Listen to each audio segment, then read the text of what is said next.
go way out of your way for someone only to feel completely let down? Yeah, it's a feeling that can make you question, well, everything. Today, we're going to dive into a really profound piece of writing that offers a way through those moments, a way to find some real peace. Let's get into it.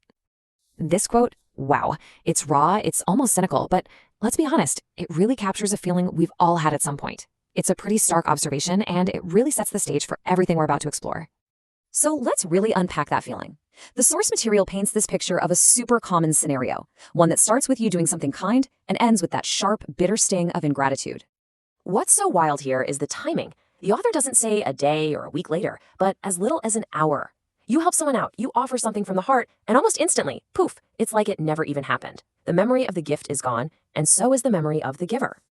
Okay, so this is the real test, right? After you've given your time, your energy, your resources, what happens when the tables are turned and you're the one who needs a little help? Well, the text here points to a painful but maybe familiar outcome. And this just brilliantly illustrates that feeling of being abandoned. It's such a powerful metaphor. It's not just them saying no. It's a complete desertion. To be left on the first street corner, it implies you are on this journey together, and at the very first sign of trouble on your end, you get left behind. It's a deep, deep sense of betrayal. You know, when you face that kind of reality, it's so easy to get bitter. But the author suggests a different path, understanding. The core idea is that we can basically understand humanity through two very different types of characters. Let's break them down. First, we have what the text calls the flawed human, and their defining trait is this kind of inner emptiness, an insatiable need. It's not that they're necessarily evil people, but their very nature keeps them from ever feeling truly full or grateful. Giving to them is kind of like pouring water into a bucket that has a hole in the bottom. And here are the specific behaviors that come from that nature. Do you see this weird upside-down pattern? You give them honor, they retreat. You lift them up, they pull you down. You give love, and you get shame back. It's this consistent, predictable pattern of negative payback that ends right where we started, with them abandoning you when you need them. But then there's the other side of the coin, the noble character. And this isn't just someone who remembers to say thank you. This is a person whose very nature is just rooted in gratitude.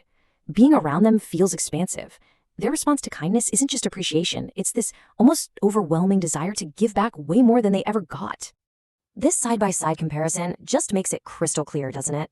With the flawed human, your investment gets you a negative return. But with the noble character, even the smallest act of kindness, a single penny, 1 hour of your time, it gets magnified and returned 1,000,000 times over. It's an investment that grows into a lifetime of loyalty. Okay, so if we know these two types of people exist, how do we deal with the pain that the first type causes? This is where the story shifts to the author's own personal journey, this light bulb moment that moves from frustration to something way more powerful, understanding. And haven't we all been there? That feeling of total shock, of disbelief. How could they act like this after everything I've done for them? That surprise is exactly where the hurt and the anger come from, that gap between what we expect and what they actually do. So what is it? What allows someone to move past that constant cycle of surprise and disappointment? How do you break free from feeling like every act of ingratitude is a personal attack on you? The author offers a really fundamental shift in mindset. So here's the game changer. It wasn't about changing them. It was about understanding them. The author realized their behavior wasn't a personal attack, but just a product of their fundamental composition, their nature. It's kind of like being mad at a scorpion for stinging. It's simply what it does. And once you get that, the anger just disappears. This realization leads to a clear, actionable philosophy. It's a way to protect your own peace while living in a world that has both kinds of people in it. So here's the 4-step guide. First, you stop blaming them for just being who they are. Second, and this is so important, you don't stop being generous. You keep giving. But third, and this is the big one, you radically change your expectations. You detach the act of giving from any hope of getting something back from that person. And finally, you shift where you look for your reward. You place your hope not in people paying you back, but in something greater, a higher purpose, a spiritual source, whatever it is for you. This final quote is really the anchor for this whole philosophy.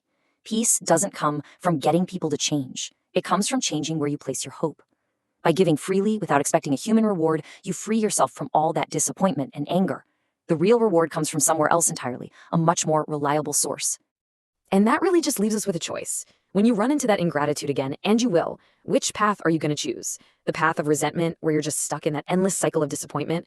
Or will you choose the path of understanding, freeing yourself to give with a good heart while protecting your own peace of mind?